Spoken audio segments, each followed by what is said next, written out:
Hi everybody, it's your old pal Chuck, and I'm back with another review. Today, we're taking a look at Transformers Prime Beast Hunters Commander class Predaking, or as we know him to be called as of now in the show, the Predacon. As you can see, the packaging is pretty much the same as the Legion class. You have Predaking or the Predacon down the side here. It's the front, photoshopped image on the back, and here's Predaking. I think for just the ease of the review, I'll just call him Predaking. He's a robotic dragon. Now, normally I have a thing against uh, beast transformers, but I like dragons. I think he's kind of cool. Um, really, no special features in dragon mode. The mouth doesn't open. He's predominantly orange and black, which is close to how he looks in the show. As you can see along the back here, he does have slight silver and goldish yellow highlights, but that's more of the details in robot mode folded up. One thing I did notice I think is kind of funny is, as you can see, on the back of his wings, he has the little peg holes that I guess you can put weapons in. Kind of interesting. So yeah, for transformation, what you want to do is just come in behind him and rip his tail off. Oh my god, the humanity! Oh. No, I'm kidding. A little fun tonight, folks. A little silly, but as you can see, his tail becomes his handgun.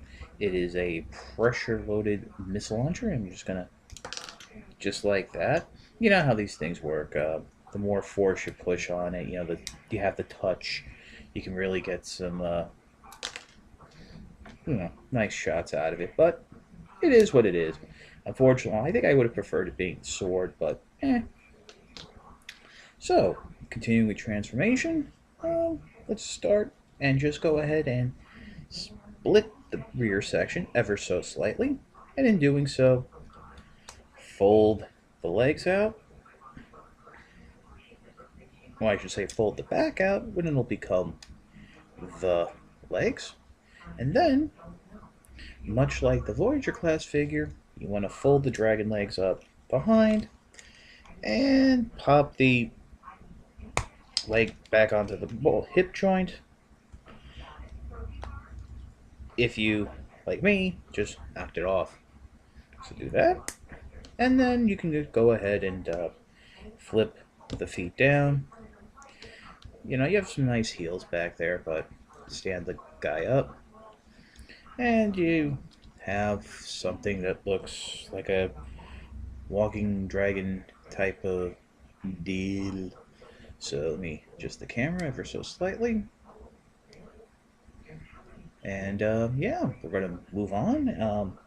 The next step is you just want to, for now, bring that dragon head back, rotate the robot head around, and then this isn't something that's not clearly shown in the instructions.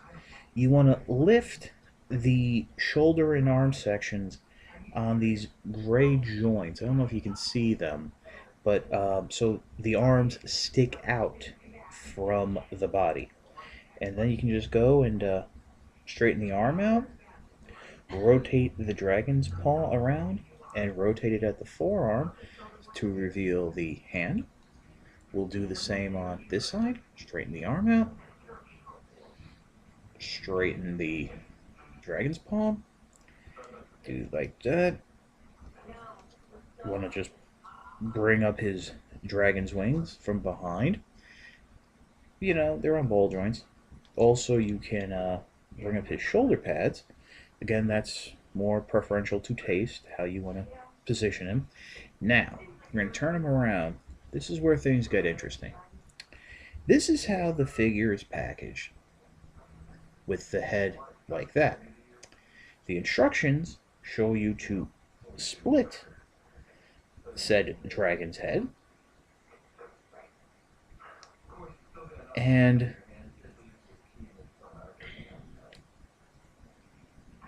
leave it flush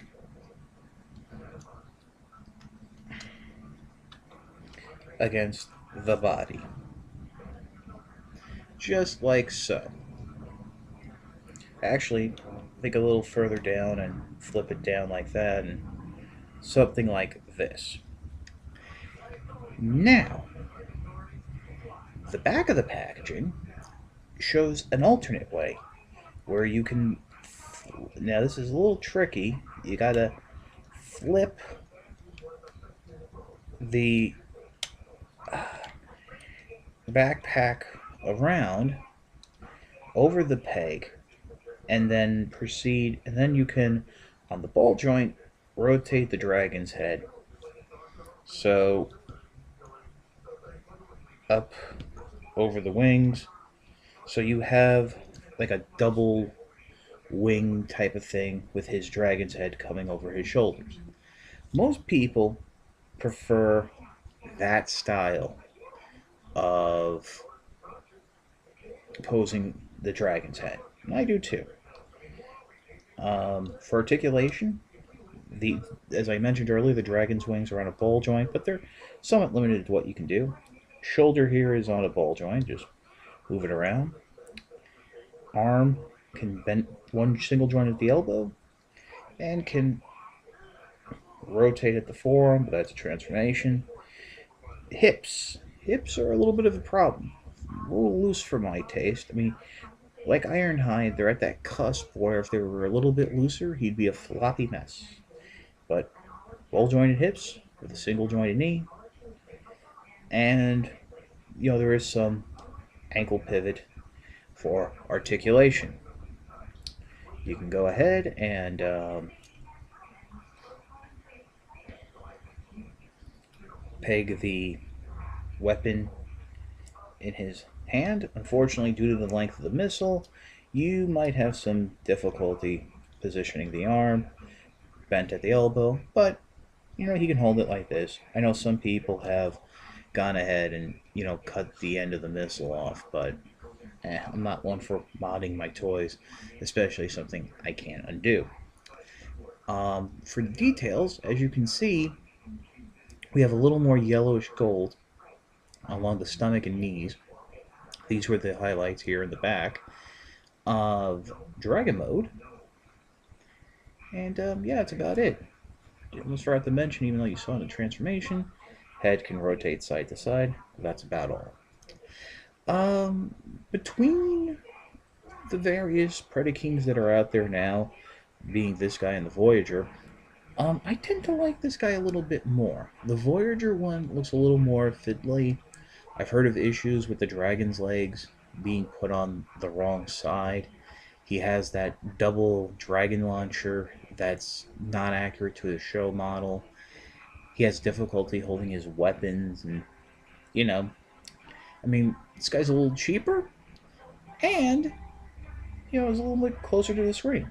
Now, I don't know really what they have planned for the show going forward in terms of what this character is going to do, but I do hope they don't wuss out because, as we, someone of my age, we all know Predaking to be a very important character. He was one of the most awesome combiners. I mean, he was basically made from 5 larger robots, and I think during G1 he was the largest combiner. So, yeah, I recommend picking this guy up. This is your old pal Chuck. For Predaking, we'll see you next time.